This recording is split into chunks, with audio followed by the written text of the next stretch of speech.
What's going on, YouTube? Anthony here. Thought I'd do another update here on this 500 gallon. As you can see, the fish are all settled in and swimming about.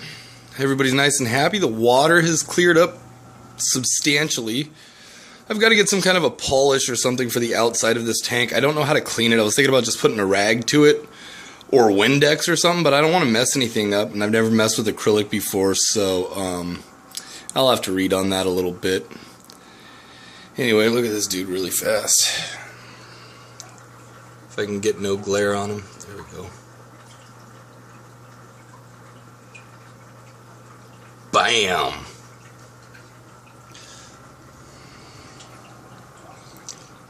Let's see here.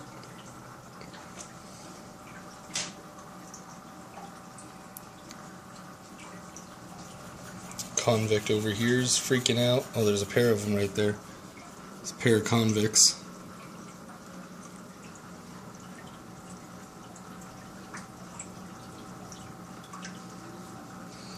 Everybody's just checking me out. They want to know what I'm doing. He wants to follow along here.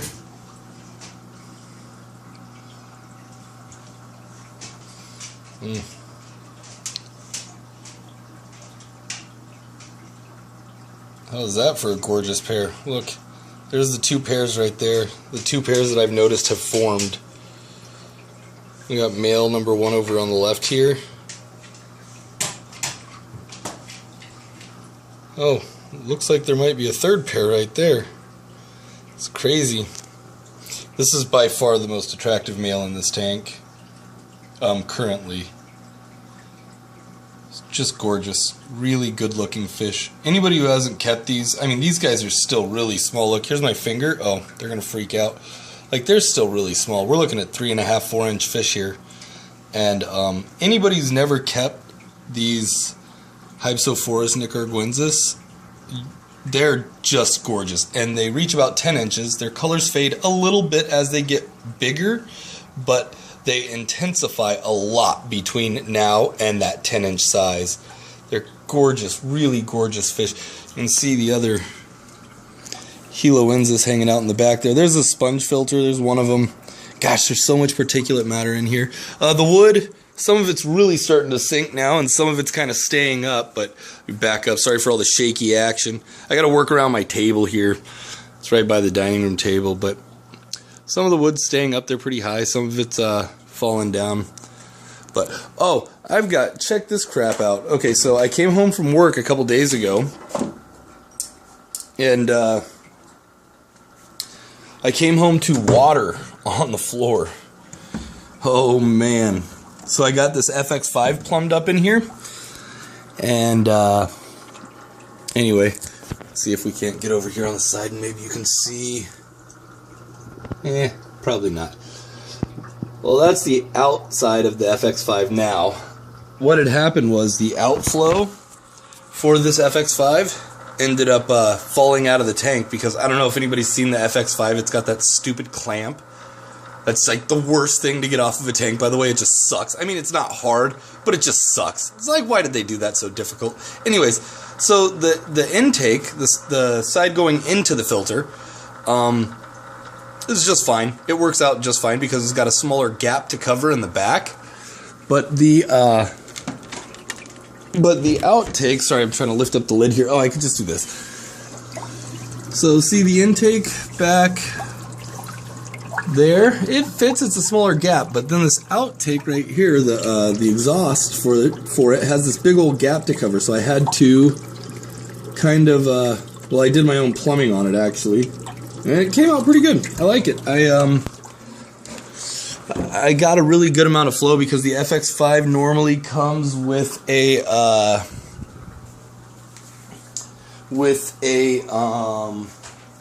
output nozzle. Sorry, I'm walking way back here so I can get the output nozzle and show you, like this. And it's really, I mean, it's really good nozzle, especially if you're only having like one, like if you have a 90 gallon or something. It's really good because you can change the direction of these two pieces here, but rather than it going through two, now it's only going through one, so the pressure is increased. not the gallons per hour. You can't change that. I mean, you can definitely knock it down by restricting it a lot, but going from the 2 to the 1 is definitely going to increase how much PSI is coming out through it, and the flow in this tank has just gone way up, skyrocketed. For heaters on it, I've been running these 2 Eheim Jagger heaters, and they're both 250 watts. That's 500 watts on 500 gallons, right? They're not overworking. I set them both at 77 degrees, and they have held 77 degrees since I put the 2 of them on here. Now, mind you, my house is usually kept at 72, just because if not, my electricity bill's even more insane than it already is. It seems to help out if the house is a bit warmer as well. Just makes it so it doesn't have to work too hard. Here's a couple little female convicts and a female Nicaraguensis. There's that stunning male again. Got a bunch of bubbles all over the tank still. Their freaking fins are just gorgeous on the males. The females have better overall color on their body, and they have that iridescent dorsal fin, but the males just have so many different colors and spots in their fins that it's stunning to me. A lot of people think the females are more attractive than the males. I don't. I think the males are by far more attractive. Either way, not really much to talk about. I just wanted to do a quick update on the tank, show you how much it's cleared up, tell you about the FX5 leaking water, and how I fixed it. I hard plumbed it all together, so it won't be leaking anymore. I'll just sit back and take it in for a minute, you know. I'll shut up so you can enjoy.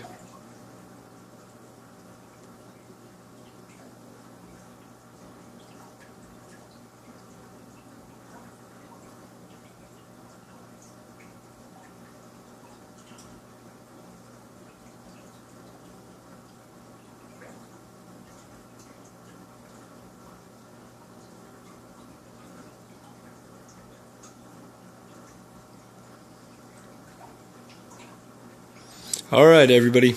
Thank you very much for watching. Thank you for all the positive feedback. Just thanks.